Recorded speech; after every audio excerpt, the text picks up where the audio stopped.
Bonjour à tous. Je vous présente une vidéo suite aux recherches que je fais sur ce que je vis depuis pas mal de temps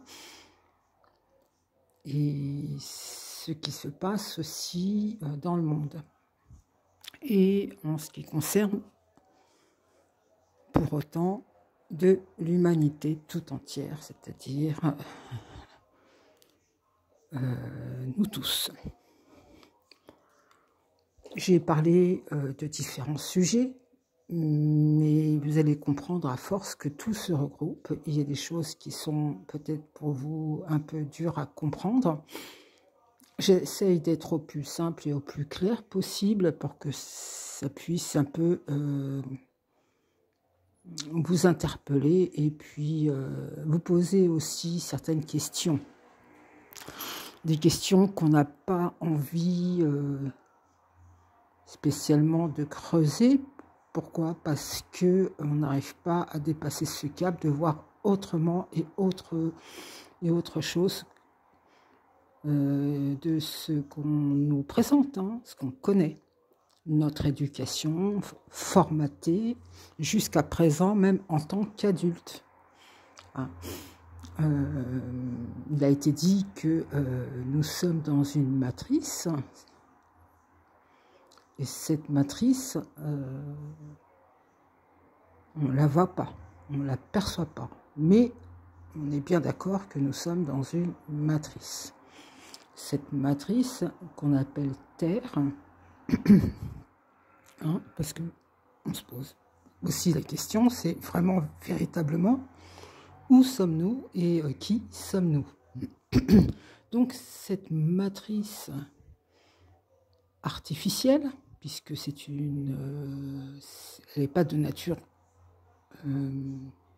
naturelle.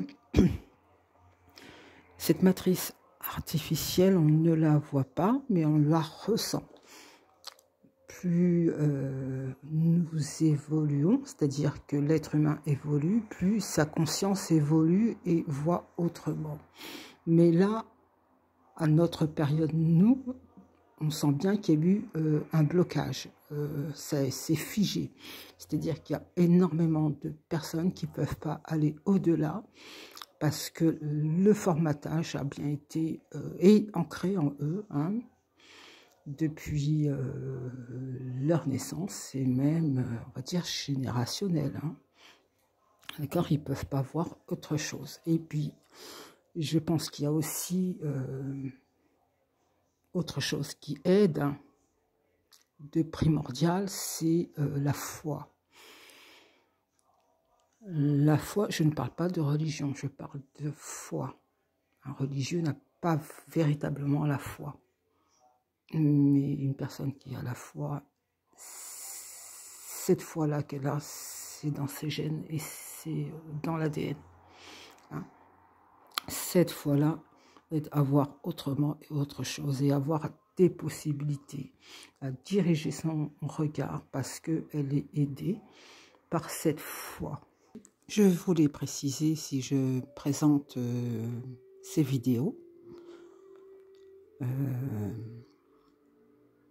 c'est pour enquêter sur ce qui se passe dans ma vie privée depuis ma naissance et des questions que je me pose qui sont bien présentes et qui confirment mes réflexions, car j'ai bien découvert que j'étais suivie par le Mossad, par les sectes, les divers sectes de franc-maçonnerie, hein, parce qu'il y en a plusieurs, et de plusieurs entités, c'est-à-dire de plusieurs mères, religions, parce que les 4 religions, ce sont les 4 cavaliers de l'Apocalypse. D'accord? Qu'on soit bien clair.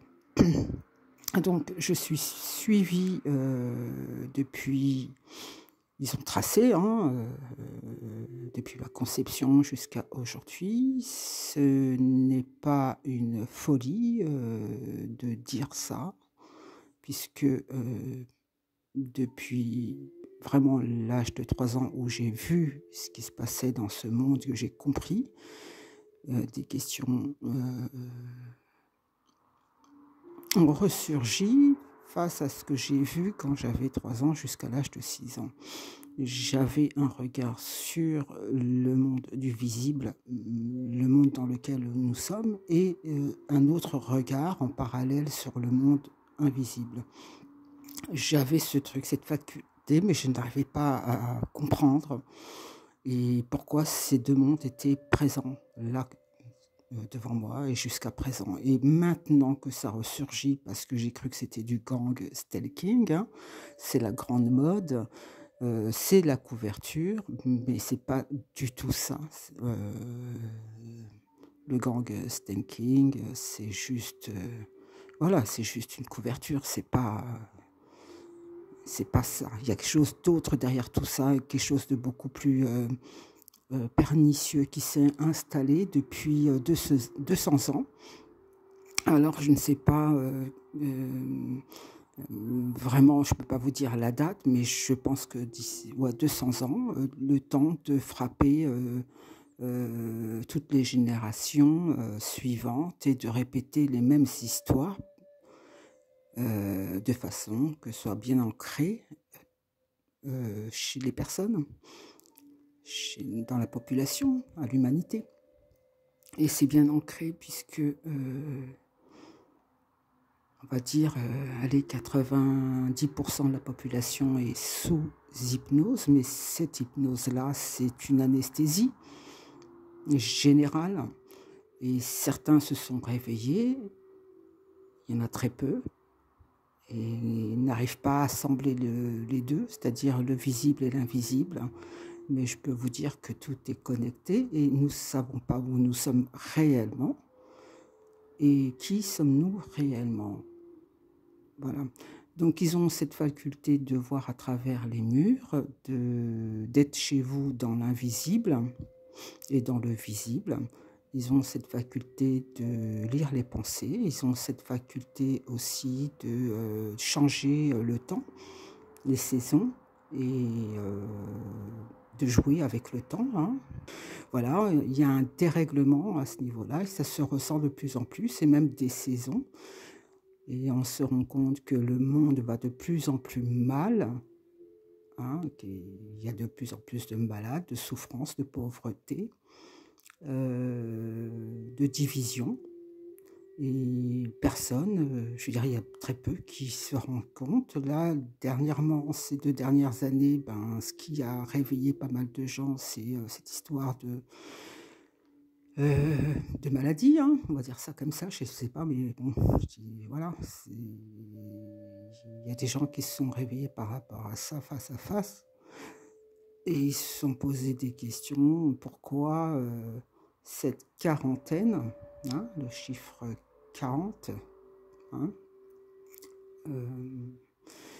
et cette maladie introduite voilà, n'a permis à certaines personnes de se réveiller. Mais ça s'arrête là, ça ne va pas au-delà, ça ne va pas rechercher plus que ça parce que, je vous ai dit, hein, on ne peut pas penser au monde invisible et visible, c'est très très dur de penser à ça.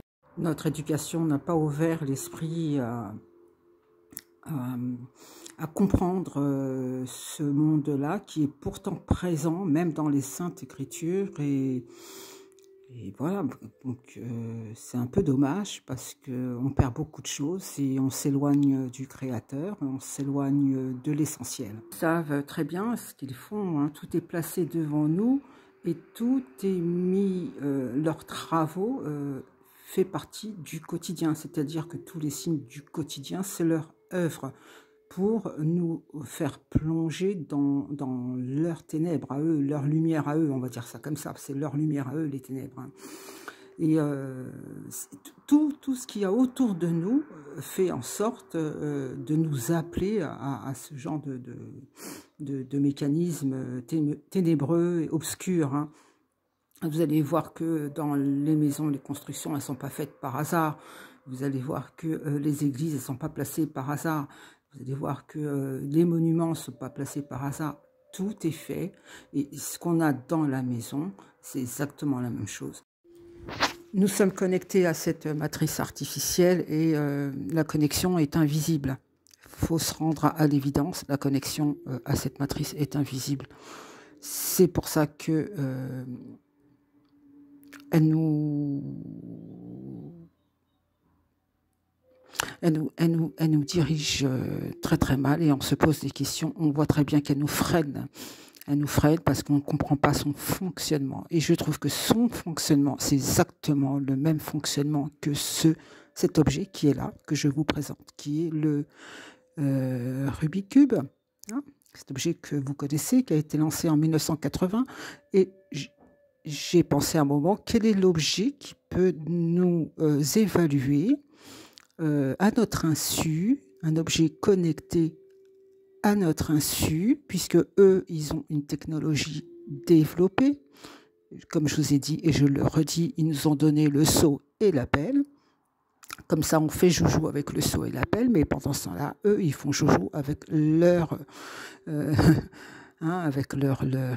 matériel avancé, très avancé, technologie avancée qu'ils ont découvert à travers certaines constructions et qu'ils ont découvert et qui ont mis en pratique, qui a fait que ce monde-là artificiel bascule sur un monde artificiel. Un monde naturel a basculé sur un monde artificiel, c'est-à-dire un monde imbriqué, invisible et visible.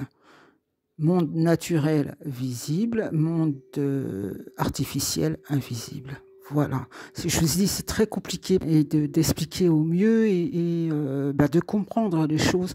Mais cet objet montre très bien comment fonctionne le monde. Voilà, c'est juste une métaphore. Je ne dis pas que ça a été... que le monde est carré. Je ne suis pas une platiste, je ne suis pas non plus une complotiste. J'essaie d'avancer dans ma réflexion parce qu'il se passe trop de choses répétées. Et dans votre vie aussi, je pense, parce que ce que je vis, vous le vivez aussi, si vous êtes bien en conscience et que vous posez exactement les mêmes questions, mais vous n'avez pas peut-être la réponse, une réponse évidente et visible, puisque tout se passe dans le monde invisible, mais nous subissons dans le monde visible. C'est ça qui est très dur à expliquer. On n'a pas eu cette éducation sur ces phénomènes. C'est un peu dommage. Je vous ai dit que dans les Écritures, dans la Bible et dans le Coran, on en parle et c'est visible, c'est lisible, c'est très clair. Mais par contre, on nous coupe du Créateur, la séparation de l'Église et l'État. Et puis là, dans les années 70,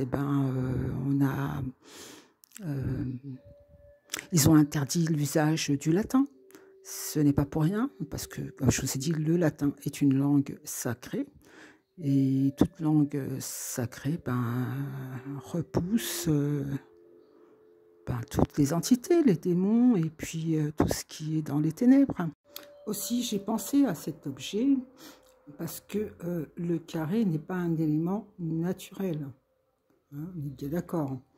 Mais son fonctionnement le fonctionnement de ce carré, de ce jouet, de ce casse-tête,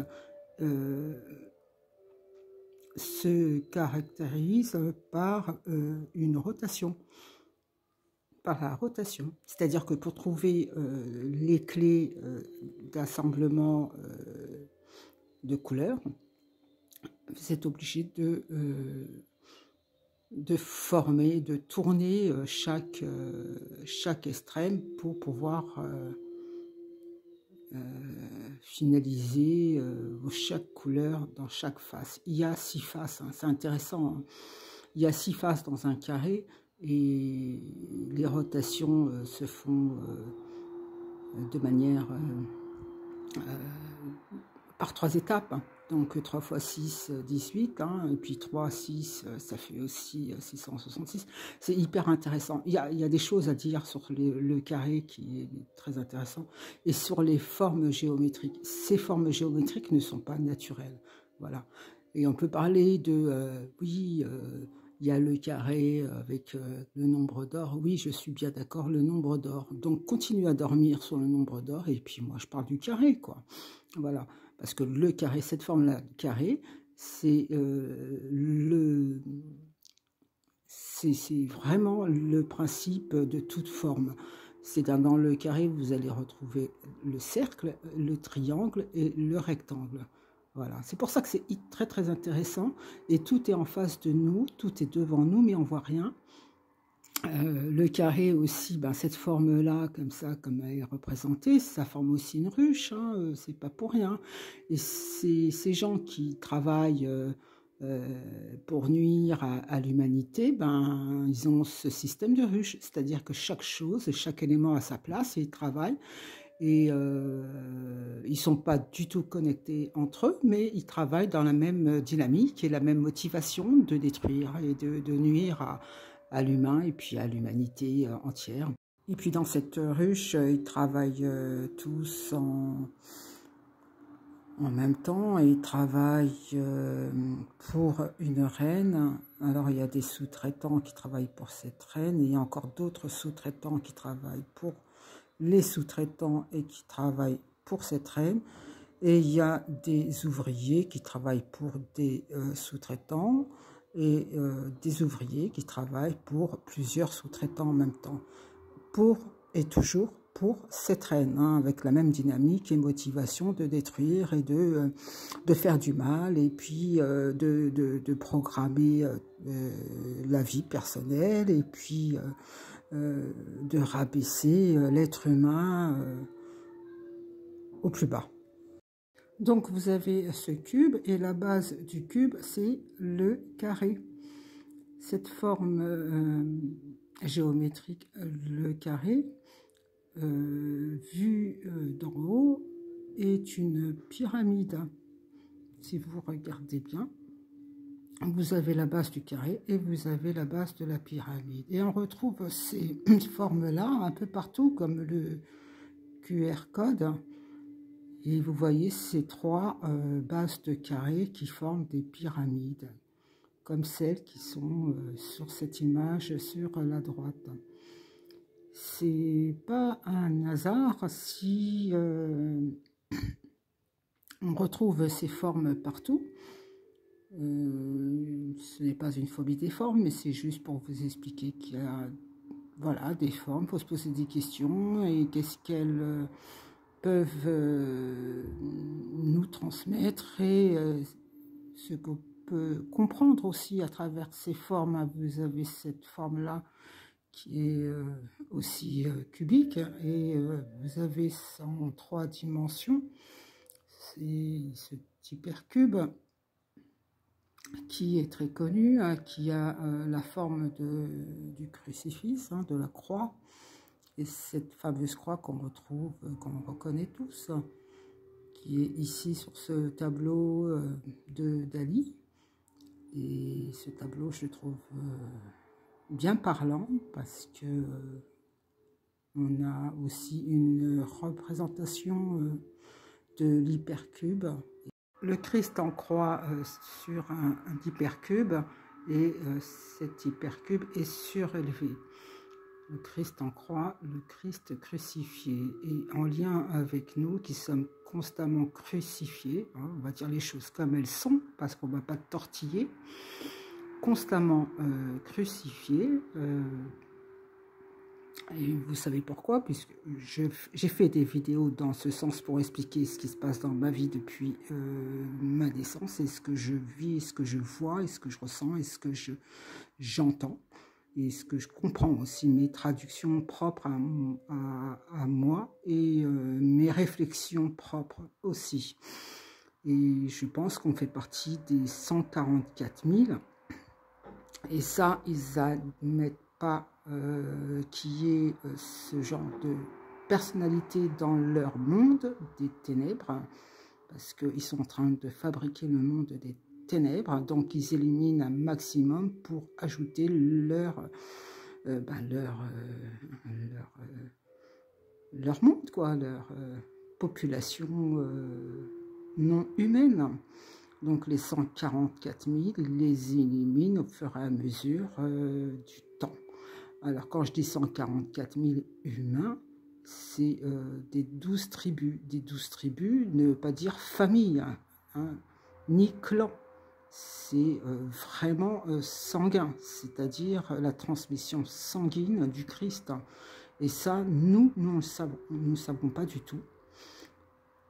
Nous ne pouvons pas le savoir, parce qu'ils ne nous diront jamais la vérité à ce niveau-là, mais tout est mis en œuvre pour éliminer les 144 000 qui apparaissent et qui réapparaissent, qui sont là pour faire un travail de vérité et qui sont aussi, qui font partie du Christ. On va dire les choses comme elles sont, on va arrêter de tortiller et à nier la vérité.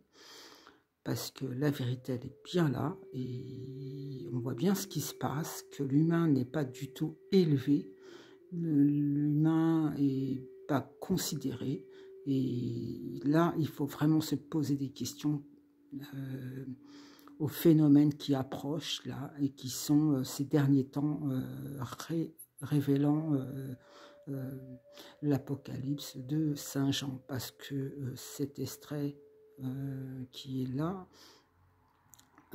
de l'Apocalypse, il faut le lire et relire parce que c'est hyper bien codé, tout est phrasé et imagé, mais il faut savoir bien traduire les choses et il ne faut pas prendre ça au premier degré de lecture. Ce sont des oracles, le livre, la Bible, les écrits, ce sont des oracles, ce ne sont pas des écrits de scribes ou de qui que ce soit, ce sont des oracles. Voilà, j'espère que vous avez aimé cette vidéo, qu'elle vous apporte un réconfort et satisfaction, parce qu'on se pose des questions, mais on va dans tous les sens. Et cet effet de New Age qui étouffe la vérité, cet effet aussi nauséabond de mascarade qui se passe autour de nos vies, de façon à ce que l'humain ne puisse pas s'élever et comprendre les choses à sa manière, à leur manière. Et tout est mis en œuvre pour nous enfermer dans des cubes, dans des carrés, dans des cases, je vous dis, tout est mis en œuvre pour nous enfermer dans des cases et étiqueter, et puis l'affaire est réglée, quoi. Il est vital de se poser les bonnes questions et puis d'arrêter de faire les somnambules et vraiment avancer ensemble et travailler sur ces phénomènes qui sont là et qui sont bien présents et qui sont voyants autour de nous. Et ces signes et ces symboles et c'est allez, on va dire une invasion, une installation qui se fait judicieusement, devant nous, et moi je vois très bien comment ça se passe, et puis ils le savent que je le vois, et là ils sont en train de se poser des questions vis-à-vis de ça. Je vois comment ils prennent notre énergie, comment ils l'utilisent et comment ils le font, et ça je le vois partout autour de moi. Donc voilà, je vais en finir avec cette vidéo, j'en ferai d'autres un peu dans le même sens, et je ferai aussi d'autres vidéos sur ce que je vois autour de moi. Je vous remercie d'avoir écouté et patiemment. Je vous dis à très très bientôt. Prenez soin de vous et puis veillez constamment, priez en latin, ça c'est mieux. Et je vous dis à très très bientôt.